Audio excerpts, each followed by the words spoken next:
Thank you so much. Thank you so much, Mr. Chair. And I want to thank our Auditor General. I want to thank you and your team for your wonderful work and for being here today. And I want to thank you for your extraordinary service to our country, interim or not. We're so grateful to have you. I just want to address very quickly firsthand the resources. According to my notes, the Harper Conservatives had cut $6.5 million and 60 employees from the Auditor General's budget. And I know that our Liberal government, since we've come into office, has tried to commit some additional spending. So I know in budget 2018, we committed more than $41 million in additional funding to the Office of the Attorney General, which is a 16% increase relative to the 2015-2016 fiscal year. Have you not received any of that yet? So in a nutshell, that can get a very complicated number games here, but back in the strategic review, yes, we've returned on a voluntary basis at the time, I'm going to say 7 million. And since then, what happened in 2017, as I mentioned, the former Auditor General identified that we got to a point where we could not anymore delay some important investments. We had over the years to absorb new mandates and so on and so forth, and not having the ability to invest in technology and in important tools. So we got to a point in 2017 so that we could not stand by the level of funding that we were at after the review back in 2011. Thank you. Thanks so much for that. And I do think it's very important for your office to have sufficient resources to be able to conduct the important work that you have.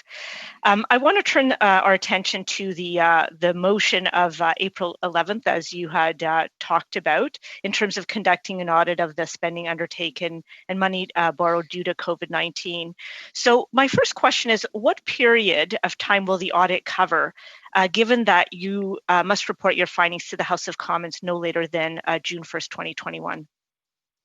So we will start from the first initiatives that were put in place. So we'll start from the beginning, basically, and at some point we will have to make a choice where to draw the line. Maybe another thing I should probably say is, part of the solution may end up being for us to issue interim reports. So it may end up being that we will do some of this work that's in the coming year and a half, and more the year after. And in the meantime, especially in the coming year, we may choose the approach of issuing interim reports if we have enough to bring forward in a relevant way and in a useful way. And when you say the beginning, do you mean March 15th officially, or the first time we actually have announced a program? I don't have the exact date here, but I'll give an example. There's a report the bi-monthly report that is tabled to the committee, and there's the whole list of initiatives there. So we will want to make sure that report include is all inclusive from the very first initiatives. And from what we could see, I think the very first that we could remember of are there. But again, I wouldn't want to be quote on that. An auditor like to have all of his facts straight before speaking. But I'm trying to illustrate that we will identify the very first initiative, and we're going to start from there. Perfect. And do you think that the audit for the COVID-19, so this motion, will be different than any of the other audits regularly conducted by your office? Sorry, I had difficulty with the audio. Oh, it's okay. Sorry. Do you think the audit for the COVID-19 pandemic will be conducted differently from any of the other audits that are regularly conducted by your office? No, I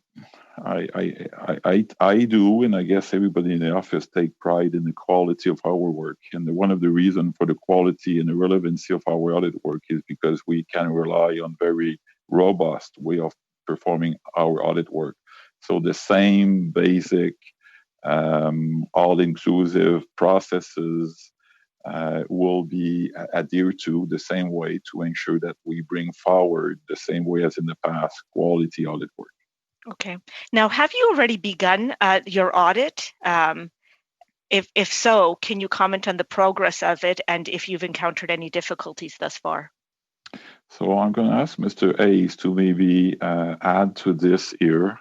But yes, as soon as we saw the motion, we've convened the leaders in the office and started the process.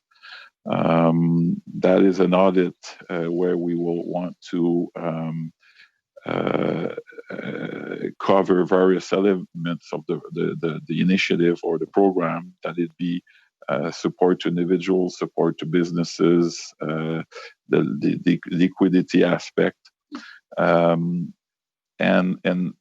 we could do that also both from a perspective of were those initiatives well managed as a regular audit, but also we will want to make sure, as I said in the opening statement, that we have elements that are more in the terms of the lessons learned and way of improving for future events if that ever happens.